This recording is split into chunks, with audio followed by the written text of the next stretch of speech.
watoto waliopata ujauzito. Kama unavyofahamu, rais wetu aliagiza kwamba tusiwanyime fursa ya kusoma kwa sababu ya kupata ujauzito.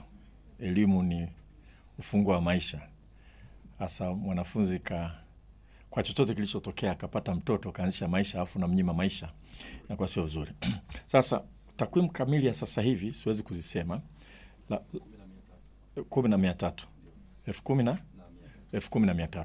Sawa. Kwa hiyo utaratibu uliopo kwa kweli ni kwamba tumewaruhusu kurudi kusoma, na kuna waraka maalum wa kamishna wa elimu ambao umetoa namna ya kurudi kwenda kusoma. Na namna moja hapo ni unaweza kurudi kwenye shule ile, lakini tunaangalia maslahi ya kale kachanga.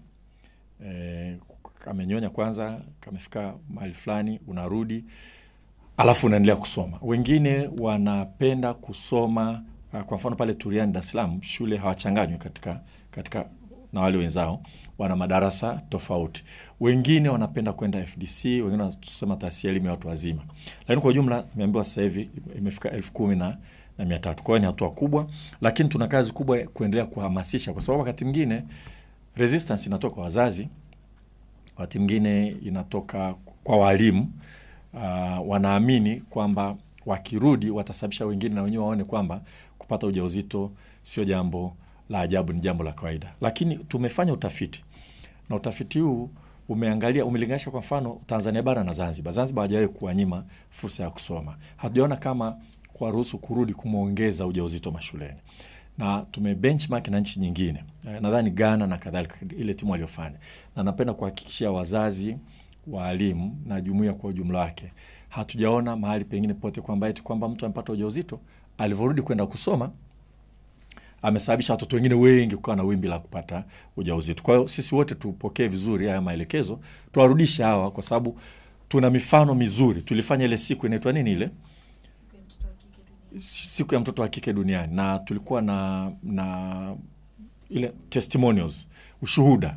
Kwa wengine walikuja wakapata first class, wengine wako na wanasema sio rahisi hata siku moja kupata ujauzito, kupata mtoto na kurudi kusoma. Wote walisema ni swala gumu sana, na watoto wote lazima wajue hilo, na tutaendelea kuwahimiza. Lakini limeshatokea.